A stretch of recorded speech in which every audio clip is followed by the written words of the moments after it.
Hi friend, welcome to my YouTube channel like of GS में आपका स्वागत है। आज मैं अरिहंत बुक 72 बीपीएससी के लिए सेट प्रैक्टिस 5 लेकर आया हूँ। सेट प्रैक्टिस 5, तो चलिए देखते हैं आज हम अरिहंत बुक का सेट प्रैक्टिस 5। साथ ही मेरे वीडियो को लाइक कीजिए, शेयर कीजिए और चैनल को सब्सक्राइब नहीं किए हैं तो आप सब्सक्राइब कर लें। तो देखेंगे हम सेट नंबर निम्नलिखित में से कौन भारत में सौर पवन हाइब्रिड नीति का सबसे अच्छा वर्णन करता है। कहता निम्नलिखित में कौन भारत की सौर पवन हाइब्रिड नीति का सबसे अच्छा वर्णन करता है। तो कौन करता है, तो यह साझा बुनियादी ढांचे के साथ एक ही स्थान पर स्थित सौर और पवन परियोजनाओं को प्रोत्साहित करती है। इस प्रकार राइट आंसर आपका बी होगा। भारत में सौर पवन हाइब्रिड नीति 2018 साझा बुनियादी ढांचे के साथ एक ही स्थान पर स्थित सौर और पवन परियोजनाओं को प्रोत्साहित करती है। भूमि, ट्रांसमिशन लाइन और निकासी सुविधाओं जैसी साझा बुनियादी ढांचे कुल परियोजना लागत और ग्रिड के तनाव को कम करती है। इस प्रकार राइट आंसर आपका बी होगा। नेक्स्ट प्रश्न संख्या 2 देखेंगे। कहता है मिशन मौसम के संदर्भ में निम्नलिखित कथनों पर विचार करें। एक में है एआई और मशीन लर्निंग जैसे उन्नत उपकरणों का उपयोग करके भारत को मौसम तैयार और जलवायु स्मार्ट राष्ट्र बनाने के लिए शुरू की गई एक राष्ट्रीय पहल है। 2 में इस मिशन को पर्यावरण, वन और जलवायु परिवर्तन मंत्रालय द्वारा क्रियान्वित किया जा रहा है। 3 में इसका उद्देश्य मौसम संबंधी प्रौद्योगिकी जैसे कि वर्षा वृद्धि के लिए क्लाउड सीडिंग का पता लगाना है। उपयुक्त में से कौन सा कथन सही है? आपको कौन सा कथन सही है? तो 1 और 3, आपका 1 और 3 सही है। इस प्रकार राइट आंसर आपका सी होगा। 1 और 3 सही है। कहता है मिशन मौसम के संदर्भ में 1 और 2 सही है। पृथ्वी विज्ञान मंत्रालय द्वारा क्रियान्वित यह मिशन भारत के उन्नत उपकरणों जैसे एआई, एमएल, उच्च प्रदर्शन सूचकांक कंप्यूटिंग का उपयोग करके मौसम तैयार और जलवायु स्मार्ट राष्ट्र बनाने के लिए शुरू की गई एक राष्ट्रीय पहल है।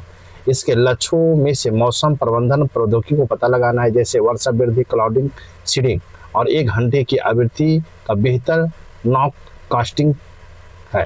इस प्रकार राइट आंसर आपका सी होगा। नेक्स्ट प्रश्न संख्या 3 देखेंगे। 3 है आयोग द्वारा जारी फिजिकल हेल्थ इंडेक्स 2026 के दूसरे संस्करण के संदर्भ में निम्नलिखित में से कौन सा कथन सत्य है। कहता है कौन सा कथन सत्य है। तो आपको दूसरे संस्करण में उत्तर पूर्वी और हिमालय क्षेत्रों में 10 अतिरिक्त राज्यों को शामिल कर दायरे का विस्तार किया गया है। इस प्रकार राइट आंसर आपका भी होगा। नीति आयोग द्वारा जारी फिजिकल हेल्थ इंडेक्स 2026 में दूसरे संस्करण में उत्तर पूर्वी और हिमालय क्षेत्र के 10 अतिरिक्त राज्यों को शामिल कर मूल्यांकन के दायरे में विस्तार किया गया है। इस प्रकार राइट आंसर आपका भी होगा। नेक्स्ट प्रश्न संख्या 4 देखेंगे। 4 है भारतीय रिजर्व बैंक का रेपो रेट वृद्धि करता है तो इसका भारतीय अर्थव्यवस्था पर मुख्य रूप से क्या प्रभाव पड़ता है। जब भारतीय रिजर्व बैंक रेपो रेट में वृद्धि करता है तो भारतीय अर्थव्यवस्था पर मुख्य रूप से क्या प्रभाव पड़ता है। तो आपको बाजार में मुद्रा की आपूर्ति कम हो जाती है और मुद्रास्फीति को नियंत्रित करने में मदद मिलती है। इस प्रकार राइट आंसर आपका ए होगा। कहता है जब भारतीय reserve bank RBI repo rate में वृद्धि करता है तो इसका मुख्य प्रभाव यह होता है कि बाजार में मुद्रा की आपूर्ति कम हो जाती है और मुद्रास्फीति महंगाई को नियंत्रित करने में मदद मिलती है। रेपो रेट वह दर है जिस पर वाणिज्यिक बैंक अपना काल्पनिक जरूरतों के लिए केंद्रीय बैंक से धन उधार लेती है। अतः इस दर में वृद्धि होने से बैंकों के लिए उधार लेना महंगा हो जाता है जिसके परिणाम स्वरूप वे अपने ग्राहकों के लिए ऋण ब्याज दरें बढ़ा देती है।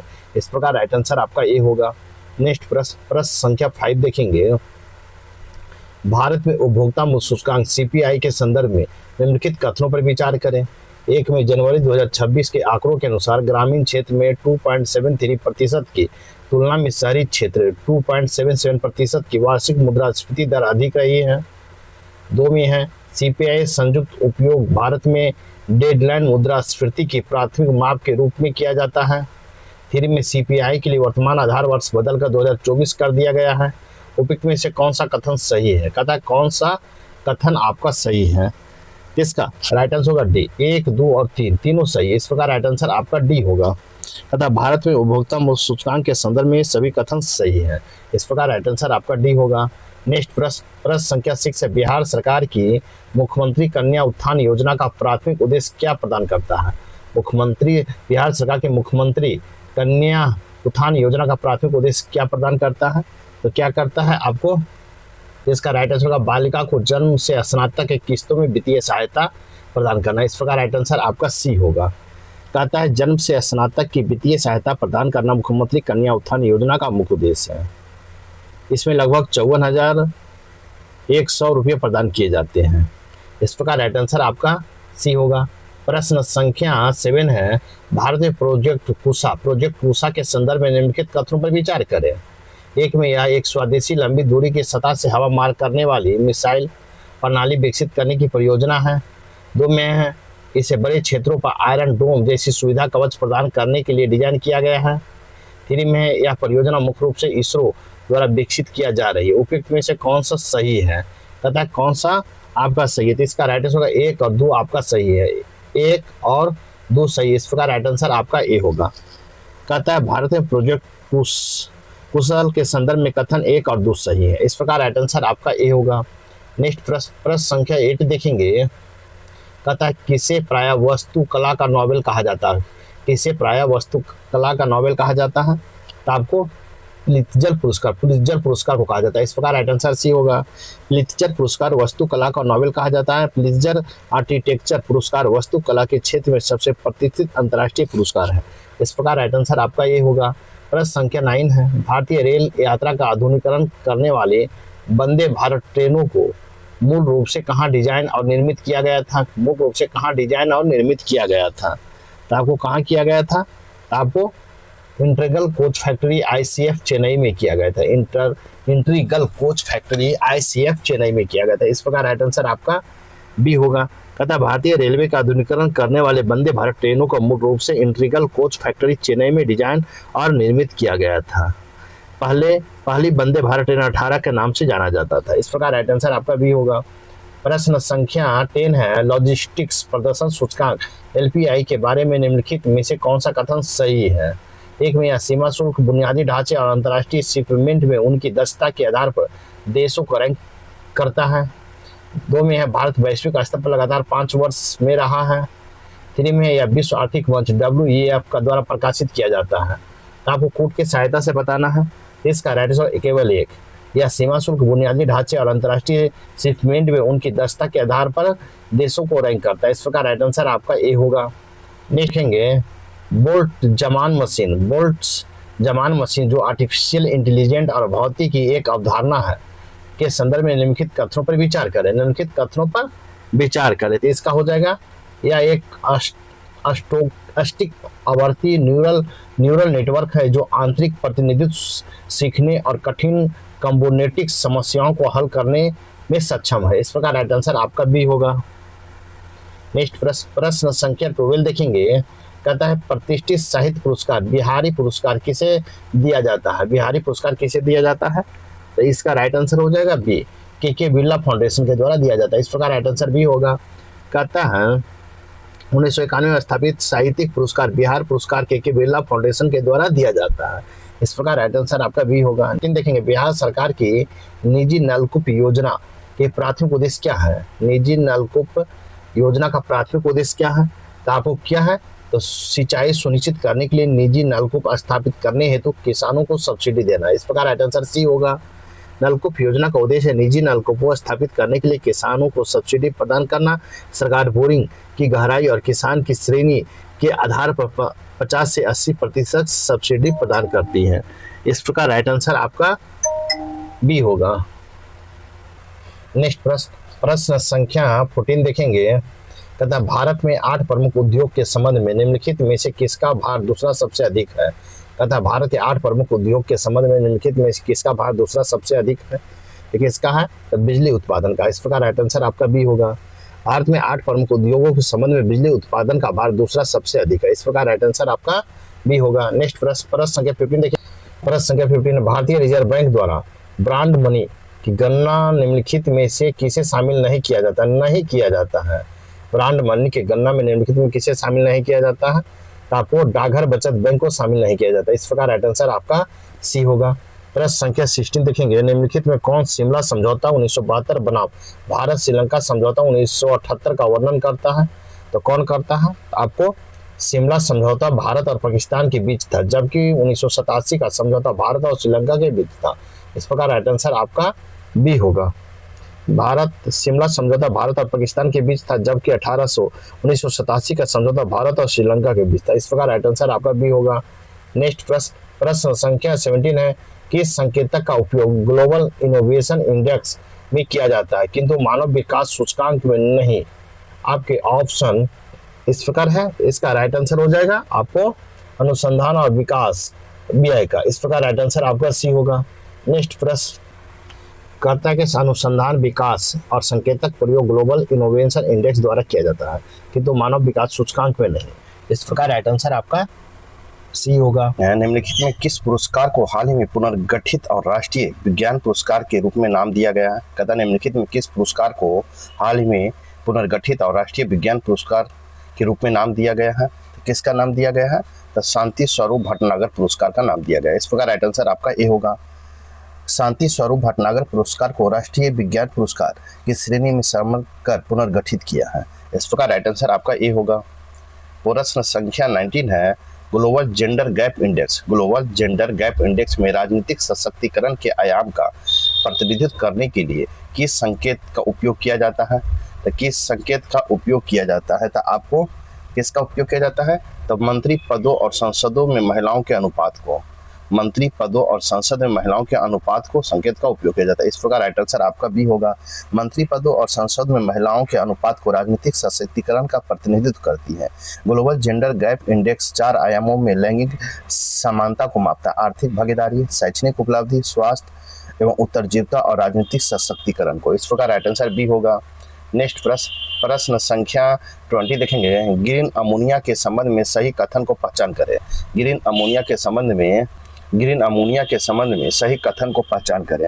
तो इसका होगा यह वह प्रक्रिया है, यह उस प्रक्रिया द्वारा निर्मित होता है जहां हाइड्रोजन को नवीनीकरण ऊर्जा द्वारा संचालित जल इलेक्ट्रोलिसिस से प्राप्त किया जाता है। इस प्रकार राइट आंसर आपका बी होगा। कहता है ग्रीन अमोनिया नवीकरणीय ऊर्जा द्वारा संचालित जल इलेक्ट्रोलिसिस से प्राप्त हाइड्रोजन द्वारा निर्मित होता है। इस प्रकार राइट आंसर आपका बी होगा। नेक्स्ट प्रश्न संख्या 21 है, हाल ही में चर्चा में रहा भारत प्रोजेक्ट आकाशदीप किससे संबंधित है?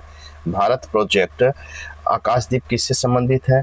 तो किससे संबंधित है? आपको airborne early warning and control AEW&C प्रणाली का स्वदेशी विकास से। इस प्रकार राइट आंसर आपका बी होगा।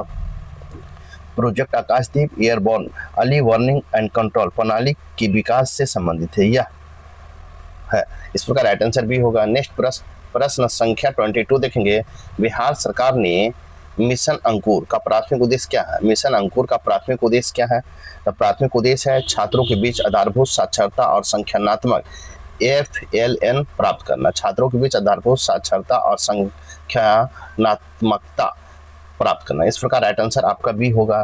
कहता बिहार सरकार के मिशन अंकुर का प्राथमिक उद्देश्य छात्रों के बीच आधारभूत साक्षरता और संख्यानात्मक FLN प्राप्त करना है।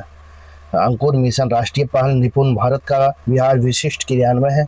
यह 3 से 9 वर्ष की आयु के बच्चों के लिए लक्षित करता है। इस प्रकार राइट आंसर आपका भी होगा। नेक्स्ट प्रश्न संख्या 23 देखेंगे। प्रश्न संख्या 23 है, भारत में स्कूली शिक्षा प्रणाली के स्वास्थ्य के आकलन करने के लिए राष्ट्रीय उपलब्धि सर्वेक्षण NAS आयोजित करने के लिए कौन सा निकाय जिम्मेदार है? तो कौन सा निकाय जिम्मेदार है आपको? तो आपको राष्ट्रीय शैक्षणिक अनुसंधान और प्रशिक्षण परिषद NCERT जिम्मेदार है। इस प्रकार राइट आंसर सी होगा। तथा भारत में स्कूली शिक्षा प्रणाली को स्वास्थ्य और आकलन करने के लिए राष्ट्रीय उपलब्धि सर्वेक्षण NAS आयोजित करने के लिए राष्ट्रीय शैक्षणिक अनुसंधान और शिक्षण परिषद जिम्मेदार है। इस प्रकार राइट आंसर आपका सी होगा। नेक्स्ट प्रश्न संख्या 24 है, बिहार में पहले सफारी पार्क और नेचर सफारी का उद्घाटन किस जिले में किया गया था? सफारी पार्क और नेचर सफारी का उद्घाटन किस जिले में किया गया था? तो आपको राजगीर नालंदा में किया गया था, नालंदा जिला में। इस प्रकार राइट आंसर आपका भी होगा। बिहार के पहले सफारी और नेचर पार्क का उद्घाटन राजगीर नालंदा जिले में किया गया था। इस प्रकार राइट आंसर भी होगा। नेक्स्ट प्रश्न संख्या 25 देखेंगे, बिहार के किस जिले में देश का सबसे बड़ा रामायण मंदिर बनाया जा रहा है? देश का सबसे बड़ा रामायण मंदिर कहाँ बनाया जा रहा है? तो आपको पूर्वी चंपारण केसरिया में बनाया जा रहा है। इस प्रकार राइट आंसर आपका बी होगा। पूर्वी चंपारण जिले के कैथोलिया में विश्व के सबसे बड़े रामायण मंदिर का निर्माण किया जा रहा है। इस प्रकार राइट आंसर आपका बी होगा। नेक्स्ट प्रश्न संख्या 26 है, भारत में पंचायतों और नगर निकायों के चुनाव कराने के लिए निम्नलिखित में कौन जिम्मेदार है? भारत में पंचायत और नगर पालिकाओं के चुनाव कराने के लिए कौन जिम्मेदार है? तो आपको राज्य निर्वाचन आयोग जिम्मेदार है। इस प्रकार राइट आंसर आपका बी होगा। भारत में पंचायत और नगर पालिकाओं के चुनाव कराने के लिए राज्य निर्वाचन आयोग जिम्मेदार है। संविधान के अनुच्छेद 243 के और 243 के जेड के तहत पंचायत और नगर पालिकाओं की मतदाता सूची तैयार करना, सभी चुनावों को संचालन, अधीक्षण, निर्देशन और नियंत्रण की शक्ति राज्य निर्वाचन आयोग में निहित है। इस प्रकार राइट आंसर आपका बी होगा। नेक्स्ट प्रश्न संख्या 27 है। Kunming Montreal global biodiversity framework GBF का मुख्य रूप से किससे संबंधित है? तो किससे आपको संबंधित है? तो वर्ष 2030 तक ग्रह की 30% भूमि महासागरों का संरक्षण। इस प्रकार राइट आंसर आपका भी होगा। कहता है कुनिंग मॉन्ट्रियल ग्लोबल डायवर्सिटी फ्रेमवर्क मुख्य रूप से 2030 तक के ग्रह की 30% भूमि और महासागरों के संरक्षण से संबंधित है। इस प्रकार राइट आंसर भी होगा। नेक्स्ट प्रश्न संख्या 28 है। निम्नलिखित में कौन सी नदी मध्य प्रदेश के अमरकंटक पठार से निकलती है? अमरकंटक पठार से कौन सी नदी निकलती है? तो आपको इनमें से एक से अधिक निकलती है। विकल्प में ए और बी दोनों निकलती है, सोन भी निकलती है और नर्मदा भी निकलती है। इस प्रकार राइट आंसर आपका डी होगा, इनमें से एक से अधिक। नेक्स्ट प्रश्न पर्यावरण संरक्षण अधिनियम EPA 1986 के संदर्भ में निम्नलिखित कथनों पर विचार कीजिए। तो विचार करना है, स्टॉकहोम सम्मेलन के निर्णयों को लागू करने के लिए संविधान के अनुच्छेद 253 के तहत अधिनियमित किया गया है। 2 में है केंद्र सरकार पर्यावरण रक्षा और सुधार के लिए प्राधिकरण स्थापित करने का अधिकार देता है। 3 में है पशु संरक्षण के लिए वर्गीकृत अनुसूची प्रणाली प्रदान करता है। उपयुक्त में से कौन सा कथन सही है? कौन सा कथन सही है? तो आपको राइट आंसर होगा 1 और 2। आपका 1 और 2 सही है। इस प्रकार राइट आंसर आपका ए होगा। पर्यावरण संरक्षण अधिनियम EPA 1986 के संदर्भ में 1 और 2 सही है। इसे स्टॉकहोम सम्मेलन के निर्णयों को लागू करने के लिए संविधान के अनुच्छेद 253 के तहत अधिनियमित किया गया है। केंद्र सरकार और पर्यावरण के रक्षा और सुधार के लिए प्राधिकरण स्थापित करने का अधिकार देता है। इस प्रकार राइट आंसर आपका ए होगा। नेक्स्ट प्रश्न संख्या 13 है। भारत का सर्वोच्च साहित्य सम्मान ज्ञानपीठ पुरस्कार से सम्मानित होने वाले बिहार के पहले लेखक कौन है? ज्ञानपीठ पुरस्कार से सम्मानित होने वाले बिहार के पहले लेखक कौन है? तो आपको कौन है? रामधारी सिंह दिनकर है। रामधारी सिंह दिनकर। इस प्रकार राइट आंसर आपको सी होगा। रामधारी सिंह दिनकर ज्ञानपीठ पुरस्कार सम्मानित होने वाले बिहार के पहले लेखक है। राष्ट्रकवि के रूप में प्रसिद्ध रामधारी सिंह दिनकर उनके कलाजयी काव्य कीर्ति उर्वशी के लिए 1972 में ज्ञानपीठ पुरस्कार मिला था। इस प्रकार राइट आंसर सी होगा। नेक्स्ट प्रश्न संख्या आपको 31 देखिए। इंदिरा कोल जो भारतीय संघ का सबसे उत्तरी बिंदु है, निम्नलिखित में से किस पर्वत श्रेणी में स्थित है? किस पर्वत श्रेणी में स्थित है? तो आपको काराकोरम श्रेणी में स्थित है। आपको किसमें? काराकोरम श्रेणी में। इस प्रकार राइट आंसर आपका भी होगा। इंदिरा कोल जो भारतीय संघ का सबसे उत्तरी बिंदु है, काराकोरम पर्वत श्रेणी में स्थित है। इस प्रकार राइट आंसर आपका भी होगा। नेक्स्ट प्रश्न संख्या 32 है। कलकत्ता में अनुशीलन समिति 1902 के संस्थापक निम्नलिखित में कौन थे? तो निम्नलिखित में कौन थे? तो आपको प्रथमनाथ मित्रा थे। प्रमथानाथ मित्रा। इस प्रकार राइट आंसर आपका ये होगा। प्रमथानाथ मित्रा PN मित्रा ने अनुशीलन समिति की स्थापना किए थे। इस प्रकार राइट आंसर आपका ए होगा। नेक्स्ट प्रश्न संख्या 33 देखेंगे। 33 है। 1859-60 में नील विद्रोह के संबंध में निम्नलिखित में से कौन से कथन सही है? निम्नलिखित में से कौन से कथन सही है? 1 में इसका नेतृत्व बंगाल की नदिया जिले में दिगंबर विश्वास और विष्णु विश्वास ने किया था।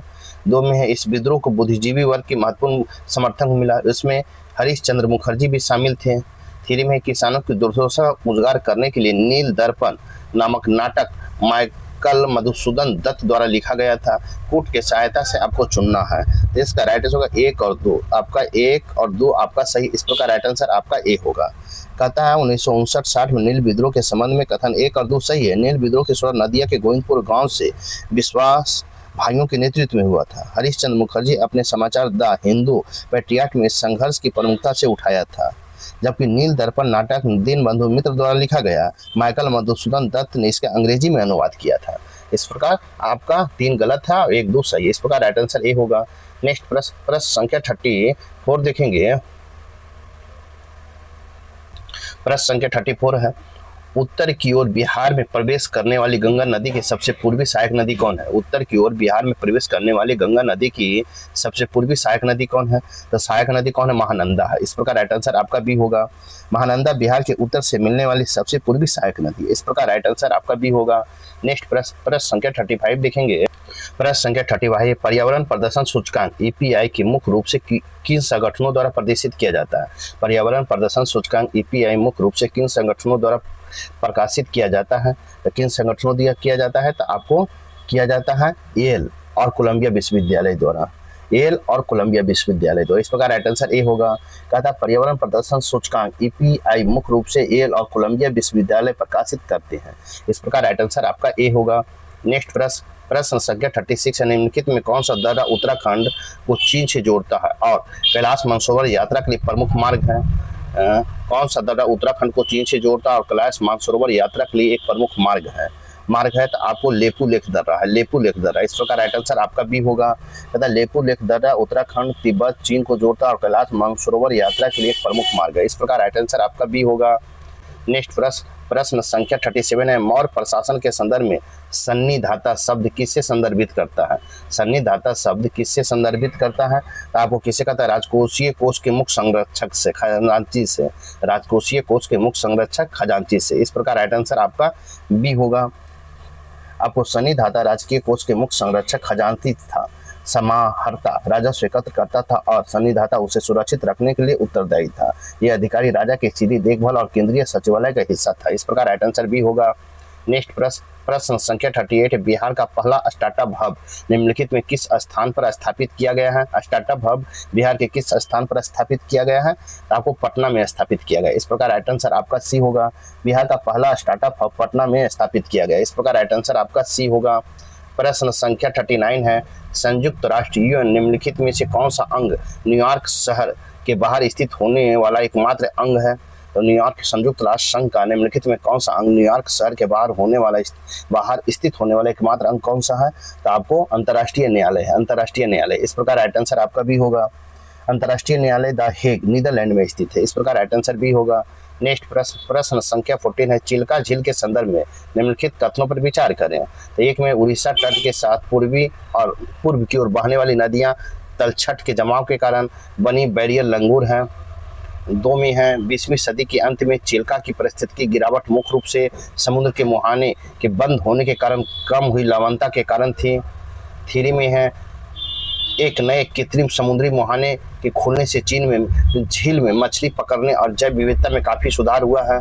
और 4 में चिल्का एकमात्र भारतीय आर्द्रभूमि है जो इरावदी डॉल्फिन की उपस्थिति के लिए जानी जाती है। उपयुक्त में से कौन सा कथन सही है? पूछा है कौन सा कथन सही है, तो इसका राइट होगा सभी आपका सही है। इस प्रकार राइट आंसर आपका डी होगा। चिल्का झील के संदर्भ में दिए गए सभी कथन सही है। इस प्रकार राइट आंसर डी होगा। नेक्स्ट प्रश्न संख्या 41 देखेंगे। 41 है, वर्ष 1931 में गठित बिहार सोशलिस्ट पार्टी के संदर्भ में कौन सा प्राथमिक उद्देश्य क्या था? 1931 में गठित बिहार सोशलिस्ट पार्टी के संदर्भ में प्राथमिक उद्देश्य क्या था? उपयुक्त में से एक से अधिक। इस प्रकार राइट आंसर आपका डी होगा। तथा बिहार सोशलिस्ट पार्टी का स्पष्ट लक्ष्य शासन के पूर्व भारत की स्वतंत्रता प्राप्त करना था। इस पार्टी का उद्देश्य जमींदारी प्रथा को अंत करने और किसानों की मजदूरों उसके हक के लिए एकजुट करना था। जयप्रकाश नारायण, फूलन प्रसाद वर्मा नेताओं ने राष्ट्रीय आंदोलन को समाजवादी जलडमरू मध्य जो एक महत्वपूर्ण समुद्री मार्ग है निम्नलिखित में किन जल निकायों को जोड़ता है? किन जल निकायों को जोड़ता है? तो आपको आर्कटिक महासागर और प्रशांत महासागर को जोड़ता है। इस प्रकार राइट आंसर आपका ए होगा। बेरिंग जलडमरू आर्कटिक महासागर और प्रशांत महासागर को जोड़ता है। इस प्रकार राइट आंसर ए होगा। प्रश्न संख्या 43 देखेंगे।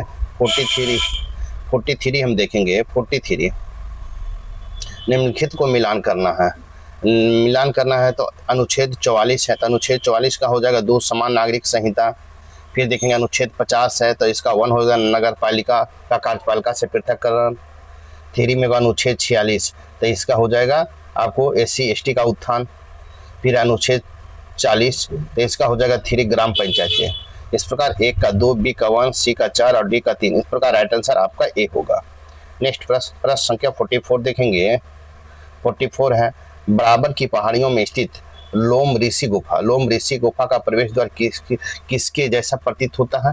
किसके जैसा प्रतीत होता है? तो आपको लकड़ी की फूस की छत वाली झोपड़ी, लकड़ी की फूस वाली झोपड़ी जैसा प्रतीत होता है। इस प्रकार राइट आंसर आपका भी होगा। बराबर पहाड़ी की स्थित लोम ऋषि गुफा का प्रवेश द्वार लकड़ी की फूस की छत जैसी झोपड़ियां की तरह प्रतीत होता है। इस प्रकार राइट आंसर आपका बी होगा। नेक्स्ट प्रश्न संख्या 45 देखेंगे।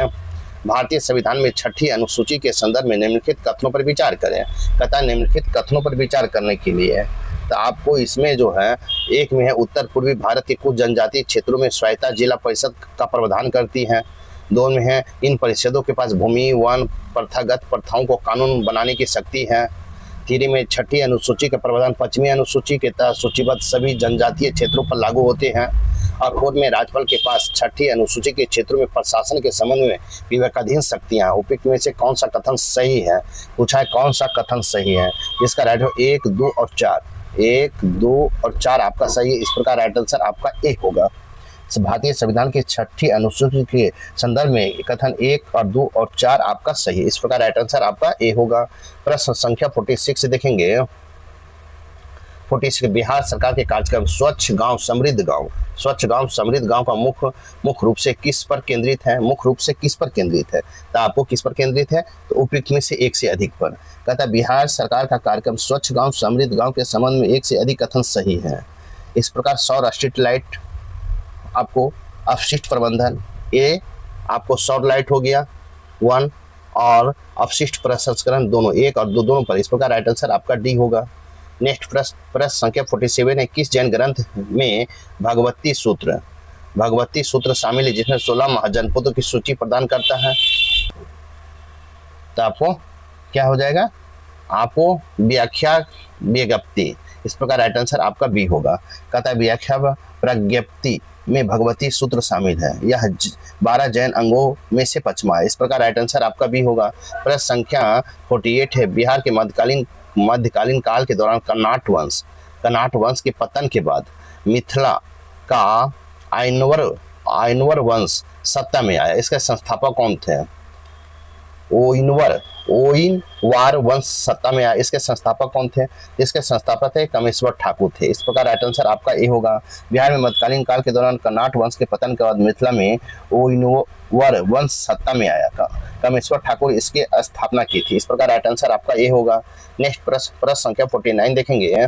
प्रश्न संख्या 49 है। सूची में विश्वविद्यालय, सूची में संस्थापक है, आपको इसमें मिलान करना है। तो देखेंगे नालंदा की स्थापना किसने किया है?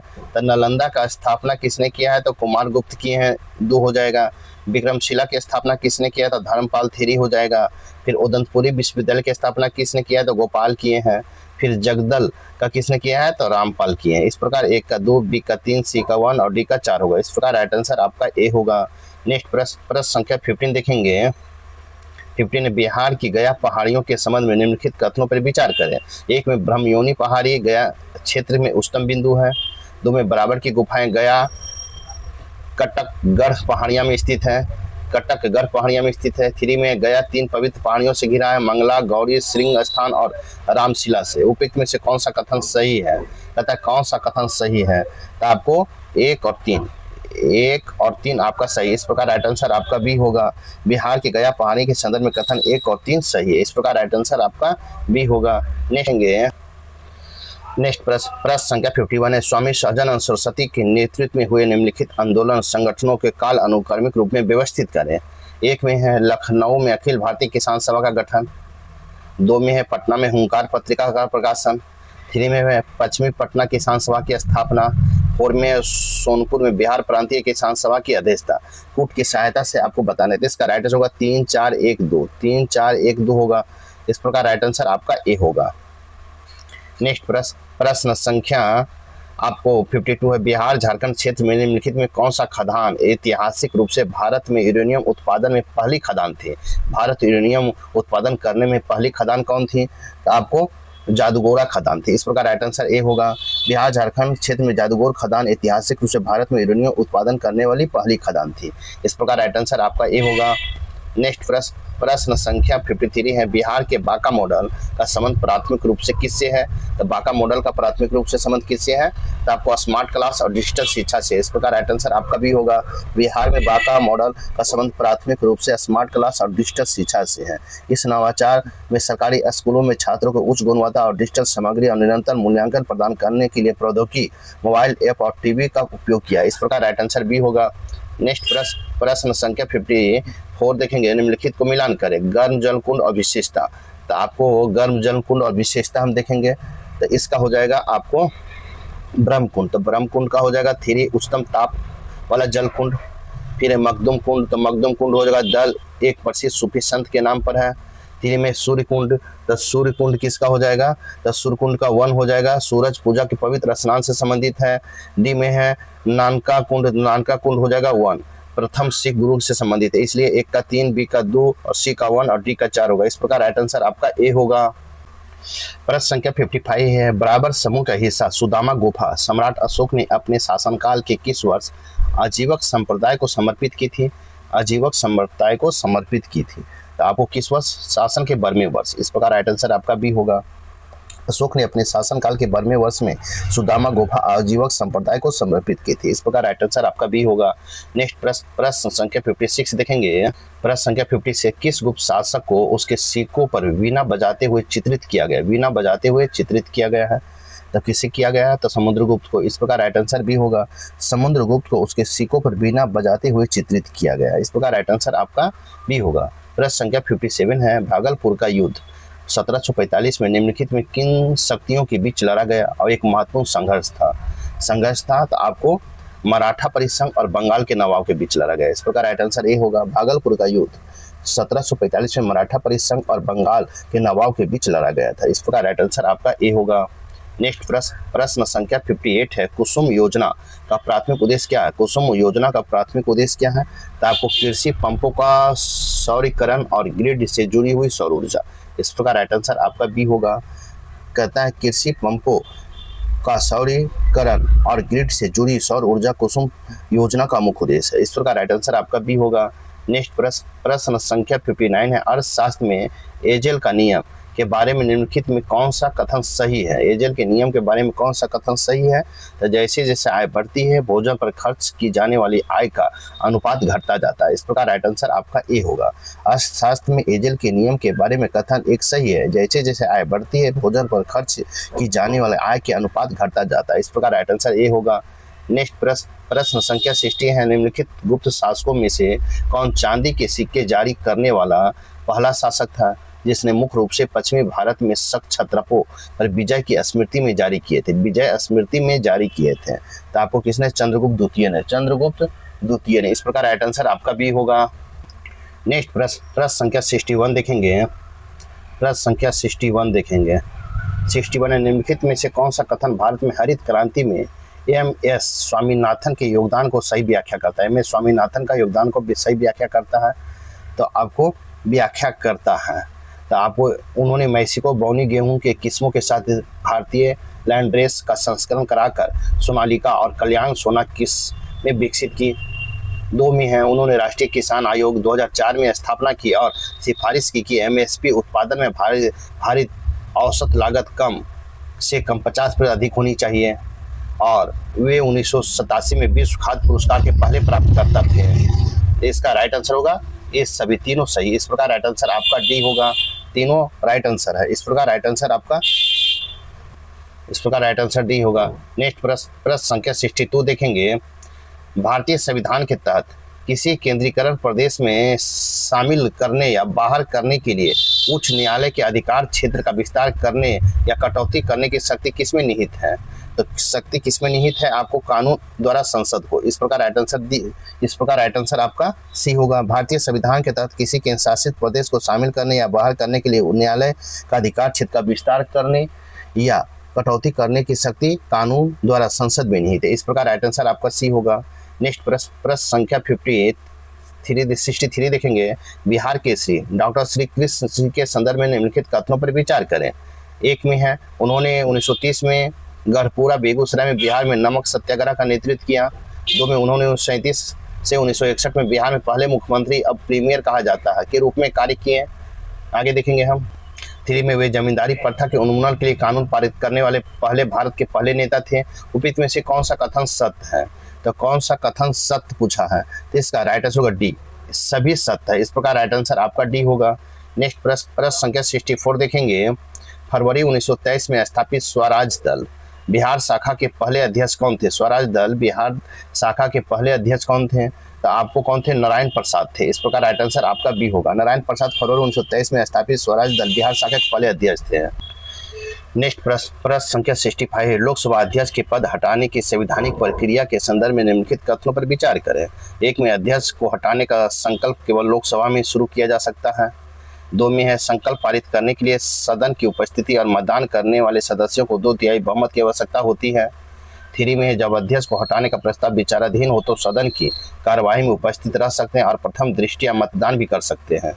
3 में होगा अभी तक कुल 2 बार लोकसभा अध्यक्ष ऐसा प्रस्ताव लाया गया, उपयुक्त में से कौन सा कथन सही है। कहता है कौन सा कथन सही है, तो आपको बी 1 और 3 आपका सही। इस प्रकार राइट आंसर आपका बी होगा। कहता है लोकसभा अध्यक्ष पद हटाने की संवैधानिक प्रक्रिया के संदर्भ में कथन 1 और 3 सही है। अध्यक्ष केवल लोकसभा का प्रमुख होता है, इसलिए उन्हें हटाने की प्रक्रिया केवल लोकसभा में ही शुरू और संपन्न की जा सकती है। इस प्रकार राइट आंसर बी होगा। नेक्स्ट प्रश्न संख्या 66 देखेंगे। आपको मिलान करना है, इसमें मिलान करने के लिए बोला गया है। तो आप सबसे पहले देखेंगे बिहार यंग मेंस इंस्टीट्यूट, तो इसका हो जाएगा 3, योगेंद्र शुक्ला 3 हो जाएगा।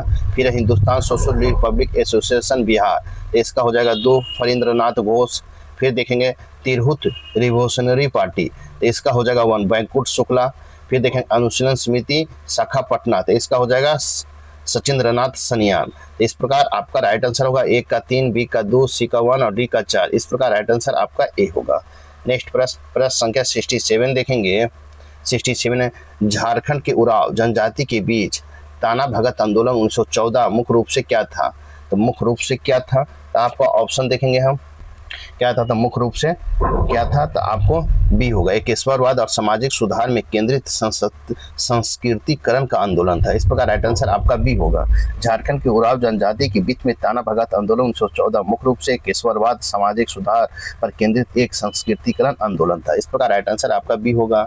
नेक्स्ट प्रश्न संख्या 68 देखेंगे। कहता है कि निम्नलिखित को मिलान करना है। तो ए में है सती उन्मूलन अधिनियम, तो सती उन्मूलन अधिनियम का 2 हो जाएगा, 1829 हो जाएगा। बी में है हिंदू विधवा पुनर्विवाह अधिनियम, तो हिंदू विधवा पुनर्नियम होगा 1856 1 हो जाएगा। फिर है एज ऑफ कंसेंट एक्ट, तो इसका हो जाएगा सी का आपको 4 हो जाएगा, 1891 हो जाएगा। फिर देखेंगे हम आपको शारदा अधिनियम बाल विवाह, तो इसका 1929 हो जाएगा। इस प्रकार मिलाएंगे तो ए का 2, बी का 1, सी का 4 और डी का 3 होगा। इस प्रकार देखेंगे हम इसका ऑप्शन, इसका राइट आंसर हो जाएगा आपको ए 1 का 2, बी का ए 3 का 4, सी का डी। इस प्रकार राइट आंसर आपका ए होगा। नेक्स्ट प्रश्न संख्या 69 देखेंगे। परिस्थितिकी के संदर्भ में एज इम्पैक्ट्स क्या अर्थ है। एज इम्पैक्ट का क्या अर्थ है, तो अर्थ क्या है, 2 अलग अलग आवासों की सीमा पर पाई जाने वाली जैव विविधता की में वृद्धि। इस प्रकार राइट आंसर आपका ए होगा। कहता है 2 आवासों की सीमाओं में जैव विविधता में वृद्धि को एज ऑफ इफेक्ट कहते हैं। इस प्रकार राइट आंसर आपका ए होगा। नेक्स्ट प्रश्न संख्या 17 है। निम्नलिखित में कौन जैव विविधता के वही स्थानीय संरक्षण का एक उदाहरण है। वही स्थानीय संरक्षण का एक उदाहरण है, तो आपको उदाहरण है तो क्रायोप्रिजर्वेशन है, क्रायोप्रिजर्वेशन। इस प्रकार राइट आंसर आपका सी होगा। जैव विविधता की वही स्थानीय संरक्षण का एक उदाहरण क्रायोप्रिजर्वेशन है। इस प्रकार राइट आंसर आपका सी होगा। नेक्स्ट प्रश्न संख्या 71 है। मिनीमाटा कन्वेंशन के तहत किन प्रक्रियाओं को विनियमित किया जाता है। निम्नलिखित कथनों पर विचार करें। 1 में है कारीगर और छोटे पैमाने पर सोने का खनन। 2 में कोयले से चलने वाले बिजली संयंत्र। 3 में कास्टिक सोडा उद्योग। तो इसका कूट के सहायता से आपको बताना है, तो इसका राइट आंसर होगा सभी। आपको 1, 2 और 3 सभी है। इस प्रकार राइट आंसर आपका डी होगा। कहता मिनीमाटा कन्वेंशन के संबंध में तीनों कथन सही है। इस प्रकार राइट आंसर आपका डी होगा। नेक्स्ट प्रश्न संख्या 72 देखेंगे। बायोकेमिकल ऑक्सीजन डिमांड BOD किसके लिए एक मानक मानदंड है। किसके लिए एक मानक मानदंड है, तो आपको किसके लिए है, तो जल पारिस्थितिकी प्रणालियों में कार्बनिक प्रदूषण के स्तर को आकलन करना है। इस प्रकार राइट आंसर आपका सी होगा। बायोकेमिकल ऑक्सीजन डिमांड जल पारिस्थितिकी प्रणालियों में कार्बनिक प्रदूषण के स्तर को आकलन करने के लिए एक मानक मानदंड है। इस प्रकार राइट आंसर सी होगा।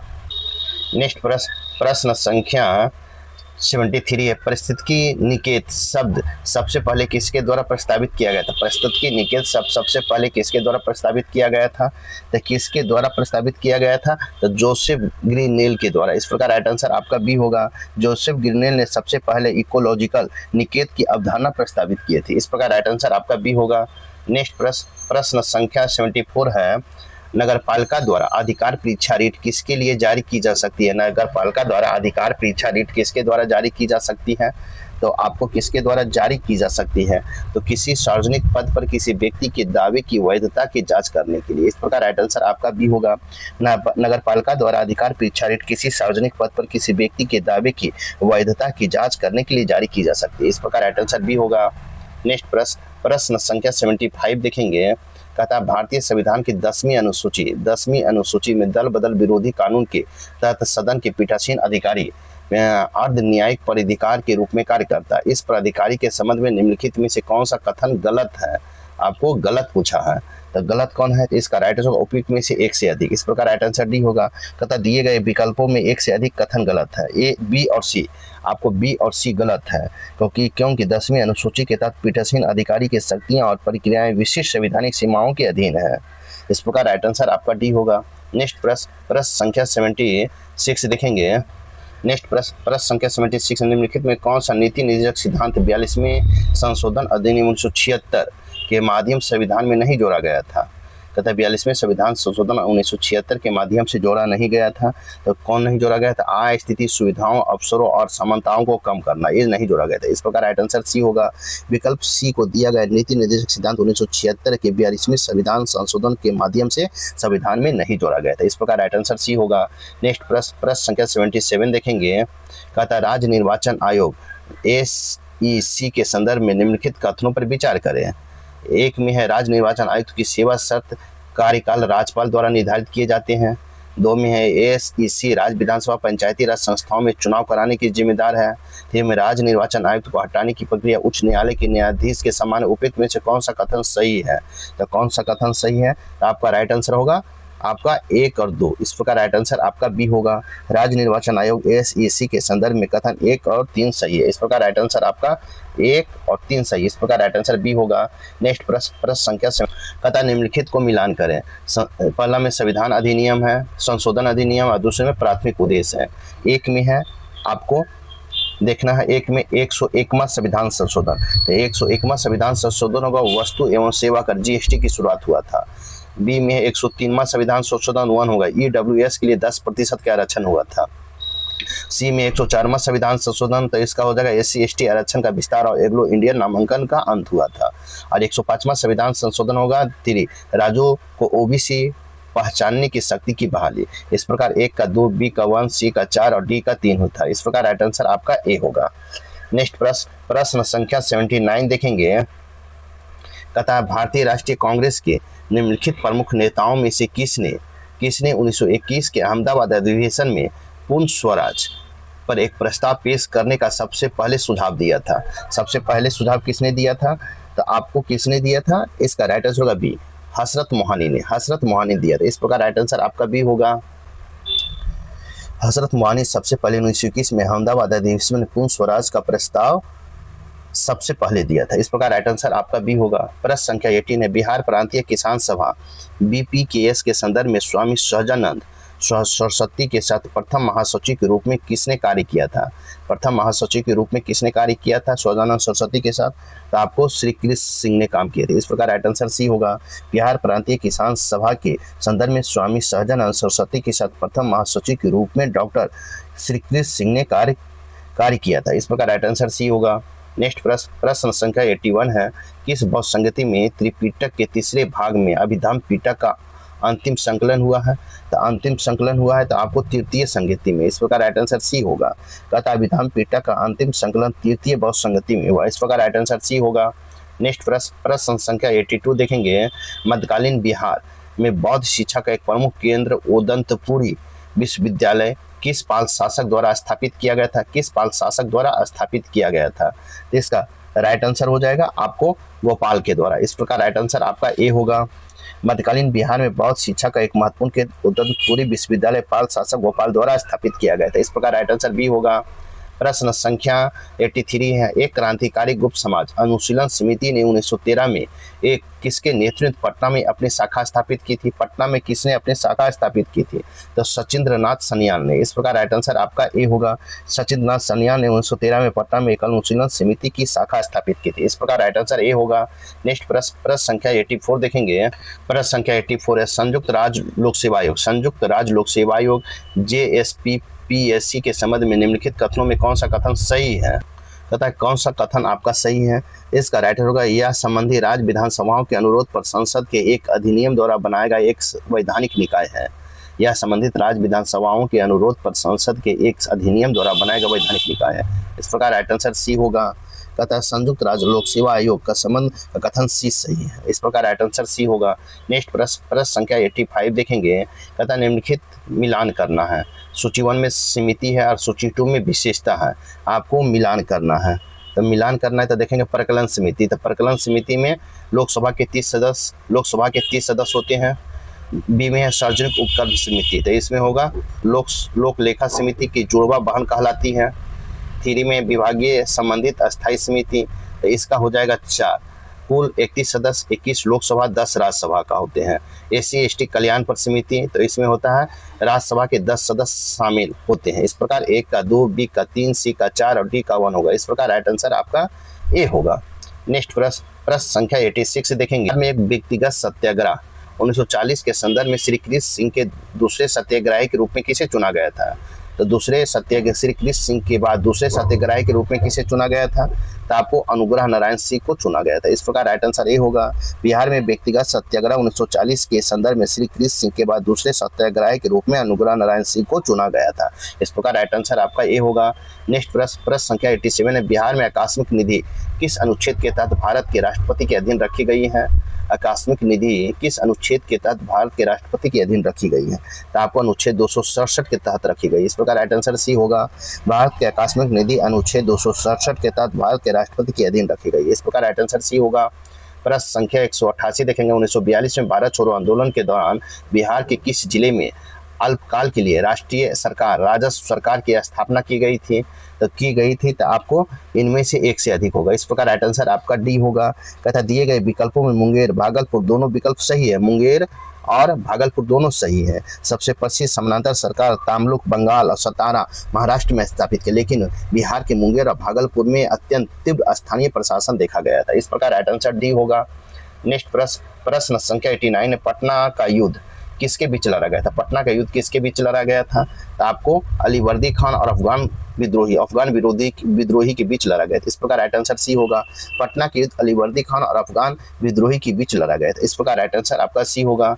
प्रश्न संख्या 90 है, भारतीय राष्ट्रीय आंदोलन की निम्नलिखित घटनाओं को उनके सही काल अनुक्रमिक रूप में व्यवस्थित करना है। तब व्यवस्थित करना पहला है आपको क्या है? गांधी इरविन समझौता। तो गांधी इरविन समझौता कब हुआ था? तब 5 मार्च 1931 को हुआ था। फिर देखेंगे द्वितीय गोलमेज सम्मेलन। तो द्वितीय गोलमेज सम्मेलन कब हुआ था? तो दिसंबर 1931 में हुआ था। फिर है साइमन कमीशन का रिपोर्ट का प्रकाशन। तो साइमन कमीशन का रिपोर्ट का प्रकाशन कब हुआ था? तो आपको हुआ है मई 1930 में हुआ है। फिर है रैमसेस मैकडोनाल्ड का सांप्रदायिक अधिनियम। तो ये कब हुआ था? अगस्त 1932 में हुआ था। तो इस प्रकार आप मिलाएंगे इसका राइट होगा 3124 होगा। इस प्रकार राइट आंसर आपका ए होगा। नेक्स्ट प्रश्न संख्या 91 देखेंगे।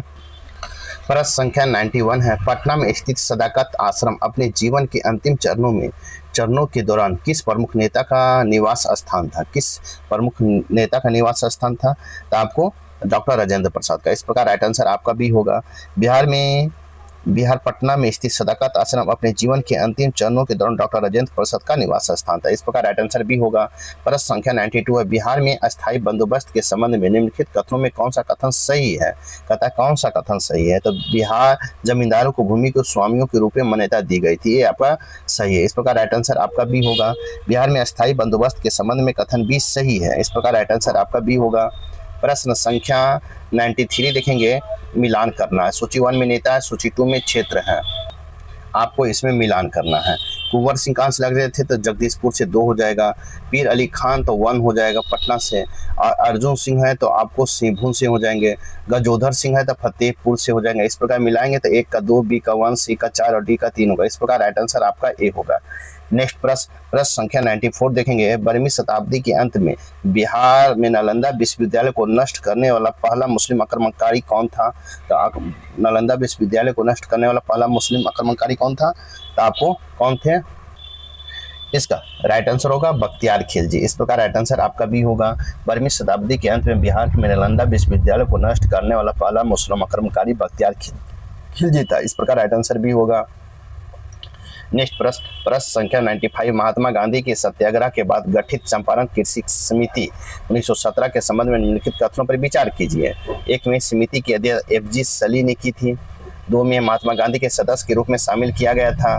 3 में समिति में 3 कठिया प्रणाली को समाप्त करने के लिए नीलवरों के द्वारा किए गए अवैध धर्म में 25% वापस करने की सिफारिश की थी। कूट की सहायता से आपको बताना है। तो इसका राइट आंसर होगा सभी। इस प्रकार राइट आंसर आपका डी होगा। चंपारण कृषि समिति 1917 के संबंध में दिए गए कथन सभी कथन सत्य है। इस प्रकार राइट आंसर आपका डी होगा। नेक्स्ट प्रश्न संख्या 95 है। निम्नलिखित में हिमालय चोटियां के पश्चिम से पूर्व के क्रम में व्यवस्थित करें। निम्नलिखित हिमालय चोटियों को पश्चिम से पूर्व के क्रम के रूप में व्यवस्थित करें। इसका राइट आंसर हो जाएगा नंदा देवी, धौलागिरी, माउंट एवरेस्ट और कंचनजंगा। आपको पश्चिम से पूर्व है। इस प्रकार राइट आंसर आपका ए होगा।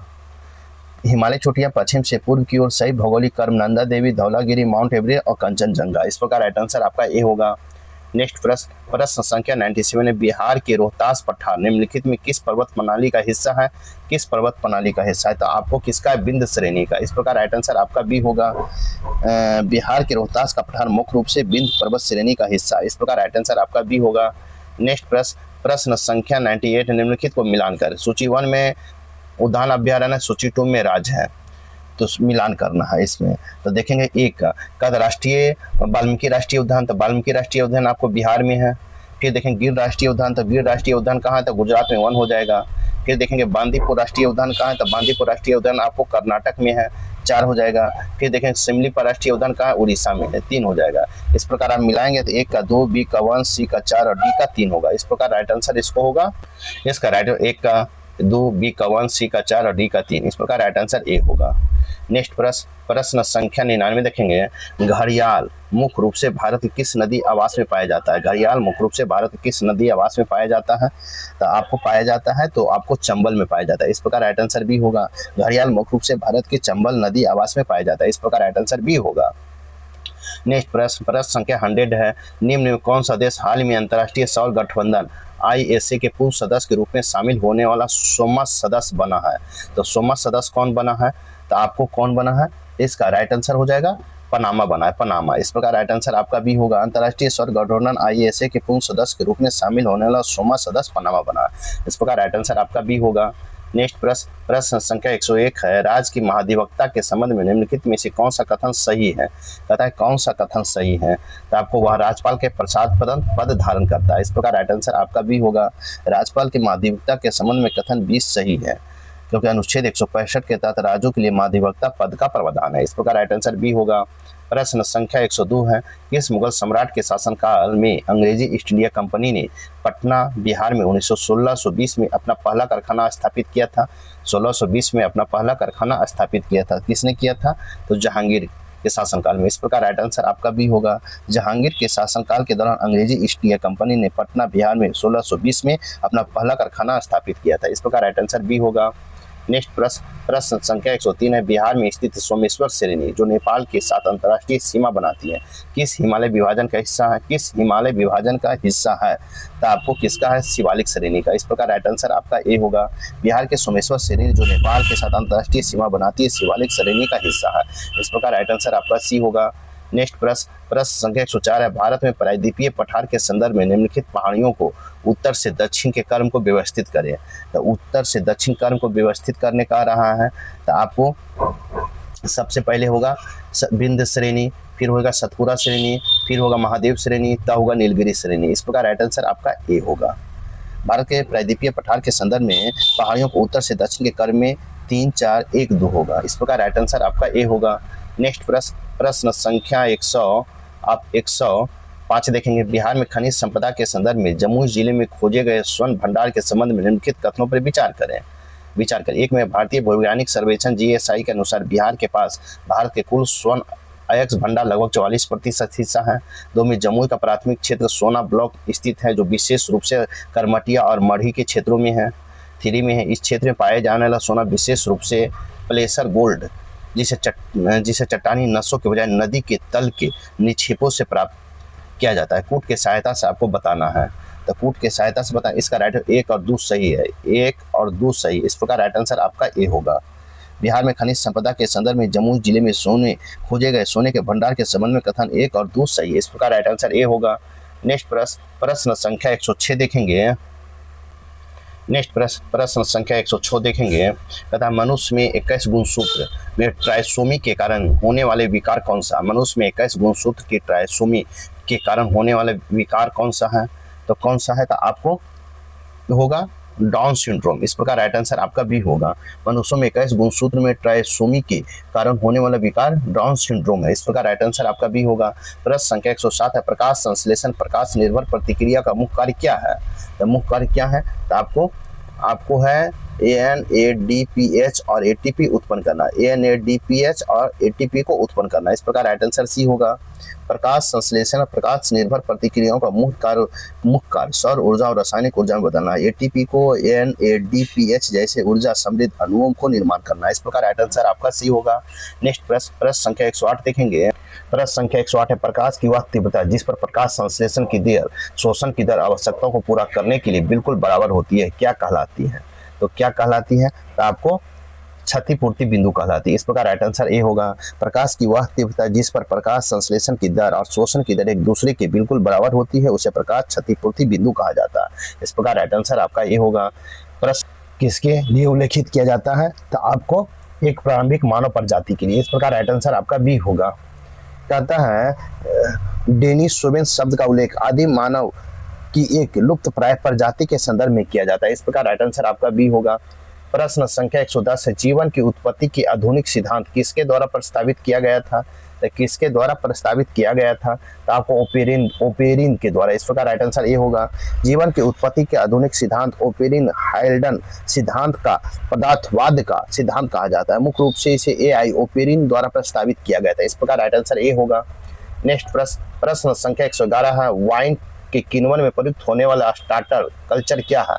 स्टार्टर कल्चर क्या है? तो आपको क्या है? इसका राइट आंसर होगा एस सेरेवेसी है। इस प्रकार राइट आंसर आपका सी होगा। वाइन किण्वन द्वारा प्रयुक्त होने वाला स्टार्टर कल्चर एस सेरेवेसी है। इस प्रकार राइट आंसर आपका सी होगा। नेक्स्ट प्रश्न संख्या 112 निम्नलिखित में कौन सा कथन सही नहीं है? कौन सा कथन सही नहीं है? तो आपको हेपेटाइटिस बी हेपेटाइटिस सी के विपरीत इसका कोई टीका नहीं है। इस प्रकार राइट आंसर आपका बी होगा। दिए गए कथन और बी सही नहीं है क्योंकि हेपेटाइटिस बी का प्रभावी टीका उपलब्ध है जबकि हेपेटाइटिस सी का लिए वर्तमान में कोई स्वीकृत टीका मौजूद नहीं है। इस प्रकार राइट आंसर आपका सही नहीं तो बी होगा। नेक्स्ट प्रश्न संख्या 113 नैनो टेक्नोलॉजी के निम्नलिखित उदाहरणों में नैनो टेक्नोलॉजी 4 पीढ़ियां I4 के बढ़ते क्रम को व्यवस्थित करें। 1 में है एरोसोल, 2 में है 3D नेटवर्किंग, 4 में आणविक विनिर्माण कोड, 4 में लक्षित दवाएं। कूट के सहायता से चुनना है तो इसका होगा 1, 4, 2, 3 होगा। इस प्रकार राइट आंसर आपका डी होगा।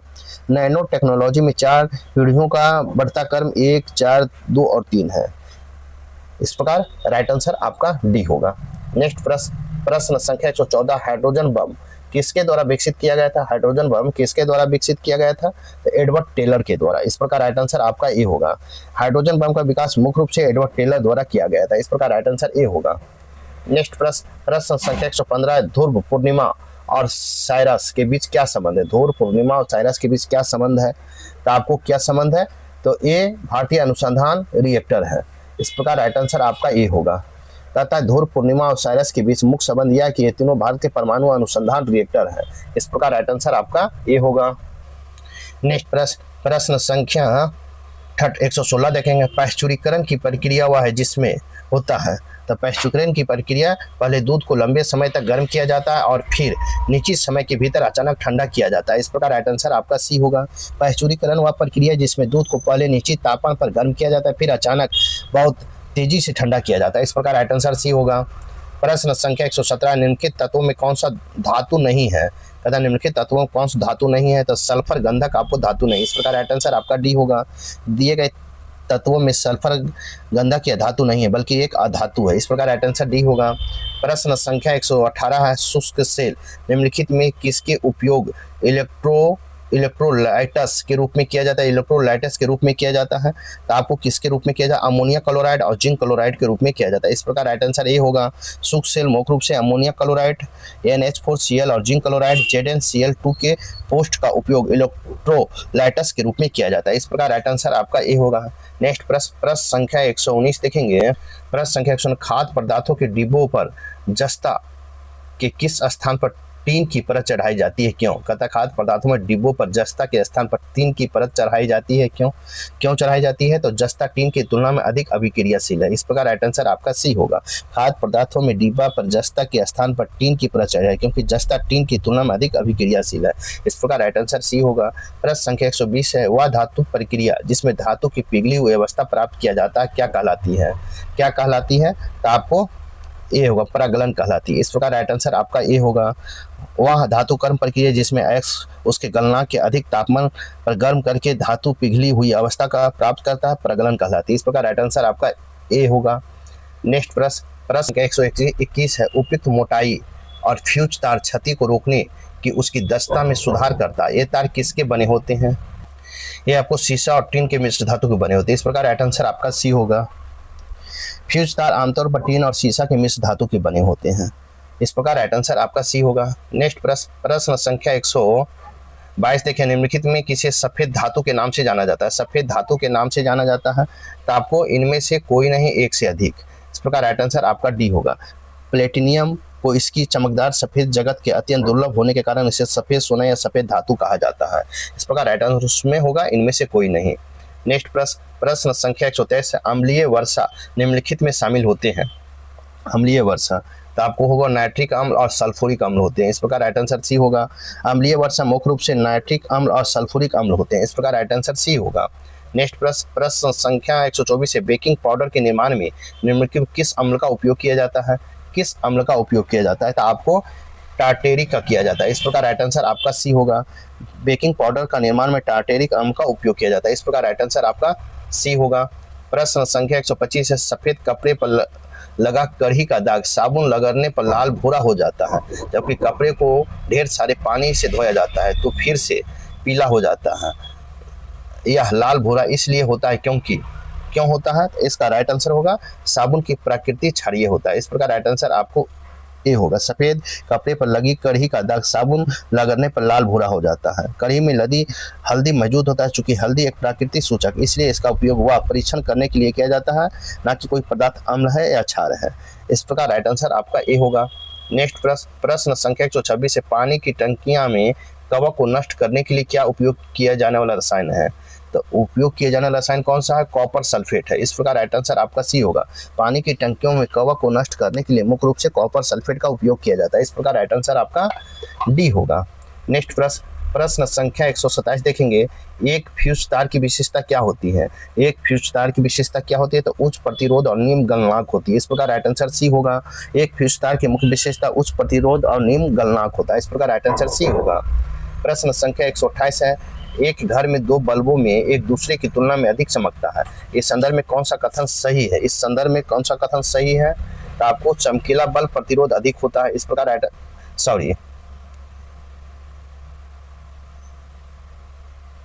आपको प्रश्न है, एक घर में दो बल्ब को एक दूसरे की तुलना में अधिक चमकता है क्यों? इस संदर्भ में कौन सा कथन सही है? तो इसका राइट आंसर हो जाएगा आपको मंद जलने वाला बल्ब प्रतिरोध अधिक होता है। मंद जलने वाला बल्ब का प्रतिरोध अधिक होता है। इस प्रकार राइट आंसर आपका डी होगा।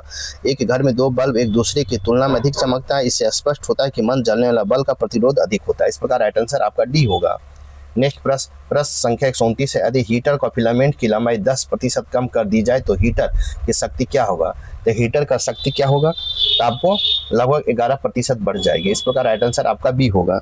यदि हीटर का फिलामेंट की लंबाई 10% कम कर दी जाए तो हीटर की शक्ति लगभग 10% बढ़ जाएगी, 11% बढ़ जाएगी। इस प्रकार राइट आंसर बी होगा। प्रश्न संख्या 130 निम्नलिखित में कौन सा कथन गलत है? तो कथन गलत पूछा तो कंडा रेशेदार मांसपेशियों का एक बैंड है जो 2 या 2 से अधिक हड्डियों को जोड़ता है, ये आपका गलत है। इस प्रकार राइट आंसर ए होगा। कहता है कि आपको दिए गए कथन में एक कथन गलत है क्योंकि 2 या 2 से हड्डियों को आपस में जोड़ने का ऊतक को स्नायु कहा जाता है। इस प्रकार राइट आंसर आपका ए होगा जो गलत है। नेक्स्ट प्रश्न संख्या 131 देखेंगे, रक्त के संदर्भ में निम्नलिखित में से कौन सा कथन सही नहीं है? कौन सा कथन सही नहीं है? सही नहीं है तो इसका होगा लाल रक्त कोशिकाओं का मुख्य अंश शरीर के संक्रमण को बचाना है। लाल रक्त कोशिकाओं को मुख्य कार्य शरीर को संक्रमण से बचाना है। इस प्रकार राइट आंसर सी होगा। आपको रक्त के संदर्भ में कथन सी सही नहीं है। कहता है कथन सही नहीं है तो सी आपका सही नहीं, क्योंकि शरीर के संक्रमण बीमारियों से बचाने का कार्य श्वेत रक्त कोशिकाओं WBC का होता है, जिन्हें शरीर का सैनिक भी कहा जाता है। लाल रक्त कोशिकाओं का कार्य तो शरीर में ऑक्सीजन पहुंचाना होता है। इस प्रकार नहीं पूछा है, राइट आंसर सी होगा। प्रश्न संख्या 132 है, पृथ्वी अपने कक्ष में लगभग 4400 किलोमीटर प्रति घंटा की गति से यात्रा करती है, हमें उच्च गति का अनुभव क्यों नहीं होता? उस गति का अनुभव क्यों नहीं होता है? इसका राइट आंसर होगा पृथ्वी की कक्षा के साथ पृथ्वी सापेक्ष गति शून्य है। इस प्रकार राइट आंसर आपका भी होगा। कहता है कि इस गति का अनुभव इसलिए नहीं होता है क्योंकि पृथ्वी की कक्षा के साथ पृथ्वी के सापेक्ष हमारी सापेक्ष गति शून्य है। इस प्रकार राइट आंसर भी होगा। प्रश्न संख्या 133 है, हाइड्रोजन बम किस सिद्धांत पर आधारित है? हाइड्रोजन बम किस सिद्धांत पर आधारित है? तो अनियंत्रित संलयन अभिक्रिया पर। इस प्रकार राइट आंसर भी होगा। हाइड्रोजन बम अनियंत्रित संलयन अभिक्रिया के सिद्धांत पर कार्य करता है। इस प्रकार राइट आंसर भी होगा। नेक्स्ट प्रश्न संख्या 134, प्रकाश उत्सर्जक डायोड किस सिद्धांत पर कार्य करता है? तो सिद्धांत पर काम करता है तो विद्युत संदीप्त पर। इस प्रकार राइट आंसर सी होगा। प्रकाश उत्सर्जक डायोड विद्युत संदीप्त के सिद्धांत पर कार्य करता है। इस प्रकार राइट आंसर आपका सी होगा। नेक्स्ट प्रश्न संख्या 135 से एक भूलतुलकाली उपग्रह अपनी कक्षा के निरंतर सक्रिय रहता है क्योंकि उसमें अपकेंद्रीय बल होता है। तो उसमें अपकेंद्रीय बल होता है तो आपको किसमें? पृथ्वी द्वारा उपग्रह लगाए गए गुरुत्वाकर्षण बल द्वारा होता है। इस प्रकार राइट आंसर आपका भी होगा। एक भूलतुलकाली उपग्रह अपने कक्ष के अभिकेंद्रीय बल के कारण निरंतर सक्रिय रहता है जो पृथ्वी द्वारा उपग्रह में लगाए गुरुत्वाकर्षण बल प्राप्त होता है। इस प्रकार राइट आंसर भी होगा। प्रश्न संख्या 136 है, ट्रांजिस्टर में अर्धचालक के रूप में निम्नलिखित में कौन सी धातु या तत्व का उपयोग किए जाते हैं? तो किसके किए जाते हैं? तो आपको जर्मेनियम का किया जाता है। इस प्रकार राइट आंसर आपका भी होगा। नेक्स्ट प्रश्न जर्मेनियम का। प्रश्न संख्या 137 है, फुटबॉल खेल एक गोलकीपर गोल पर मारी गई गेंद को पकड़ने के बाद अपने हाथ को पीछे की ओर खींचता है। यह गोलकीपर को किस योग बनाता है? वो गोलकीपर को किस योग बनाता है? तो आपको संवेग परिवर्तन की दर को कम करने के लिए बनाता है। इस प्रकार राइट आंसर सी होगा। कहता है जब गोलकीपर गेंद को पकड़ते समय अपने हाथ को पीछे की ओर खींचता है तो उस समय बढ़ा देता है और गेंद को आराम की स्थिति में लाया जाता है। इस प्रकार राइट आंसर आपका हो जाएगा सी। नेक्स्ट प्रश्न संख्या 138 है, एक नाव आगे की ओर बढ़ती है, इसका कारण क्या? एक नाव आगे की ओर बढ़ती है, इसका कारण क्या है? तो आपको न्यूटन के गति के तृतीय नियम है। इस प्रकार राइट आंसर सी होगा। न्यूटन के गति के तृतीय नियम के कारण नाव आगे बढ़ती है। इस प्रकार राइट आंसर सी होगा। प्रश्न संख्या 139 है, निकट दृष्टि दोष को दूर दृष्टि दोष क्रमशः किसके द्वारा ठीक किया जा सकता है? तो किसके द्वारा ठीक किया जा सकता है? तो अवतल और उत्तल लेंस के द्वारा ठीक किया जा सकता है। इस प्रकार राइट आंसर सी होगा। निकट दृष्टि दोष दूर दृष्टि दोष को क्रमशः अवतल और उत्तल लेंस के द्वारा ठीक किया जा सकता है। इस प्रकार राइट आंसर सी होगा। नेक्स्ट प्रश्न संख्या 140 देखेंगे। प्रश्न संख्या 140, प्रकाश का वेग अधिकतम किसमें होता है? प्रकाश का वेग अधिकतम किसमें होता है? तो आपको निवार्त में होता है। इस प्रकार राइट आंसर आपका सी होगा। कहता है निवार्त में प्रकाश का वेग अधिकतम होता है। इस प्रकार राइट आंसर आपका सी होगा। प्रश्न संख्या 141 देखेंगे, जो मैथ और रीजनिंग है इसे आप स्वयं बना ले। साथ ही मेरे वीडियो को लाइक कीजिए, शेयर कीजिए, चैनल को सब्सक्राइब नहीं किए हैं तो सब्सक्राइब कर ले। अगर आपको इसका PDF चाहिए तो आप डिस्क्रिप्शन बॉक्स यूट्यूब में डाल दिया गया है, यूट्यूब के चैनल पर, वहाँ से आप टेलीग्राम ज्वाइन करके PDF प्राप्त कर सकते हैं। तो देखेंगे इसका 141 का राइट आंसर होगा 7B होगा। नेक्स्ट प्रश्न संख्या 142 है, इसका राइट आंसर होगा 1313245। इस प्रकार राइट आंसर ए होगा। नेक्स्ट प्रश्न संख्या 143 है, इसका राइट आंसर होगा ए दामाद। इस प्रकार राइट आंसर ए होगा। नेक्स्ट प्रश्न संख्या 144 देखेंगे। प्रश्न संख्या 144, इसका भी राइट आंसर ए होगा 3। इस प्रकार राइट आंसर ए होगा। नेक्स्ट प्रश्न संख्या 145 है, इसका राइट आंसर होगा ए 8%। इस प्रकार राइट आंसर ए होगा। नेक्स्ट प्रश्न संख्या 146 है, इसका राइट आंसर होगा बी 4/13। इस प्रकार राइट आंसर बी होगा। नेक्स्ट प्रश्न संख्या 147 है, इसका राइट आंसर होगा इनमें से कोई नहीं। इस प्रकार राइट आंसर डी होगा। नेक्स्ट प्रश्न संख्या 148 है, इसका राइट आंसर होगा बुधवार के दोपहर 2 बजे। इस प्रकार राइट आंसर बी होगा। नेक्स्ट प्रश्न संख्या 149 है, इसका राइट आंसर होगा डी इनमें से कोई नहीं। इस प्रकार राइट आंसर डी होगा। नेक्स्ट प्रश्न संख्या 150 है, ए स्क्वायर बी स्क्वायर होगा। इस प्रकार राइट आंसर आपका सी होगा। इस प्रकार आपका सेट नंबर 5 यहीं पर समाप्त होता है। साथ ही मेरे वीडियो को लाइक कीजिए, शेयर कीजिए और चैनल को सब्सक्राइब नहीं किए हैं तो सब्सक्राइब कर ले। अब देखेंगे सेट नंबर 6 हम, तब तक के लिए थैंक यू, धन्यवाद, जय हिंद, जय भारत।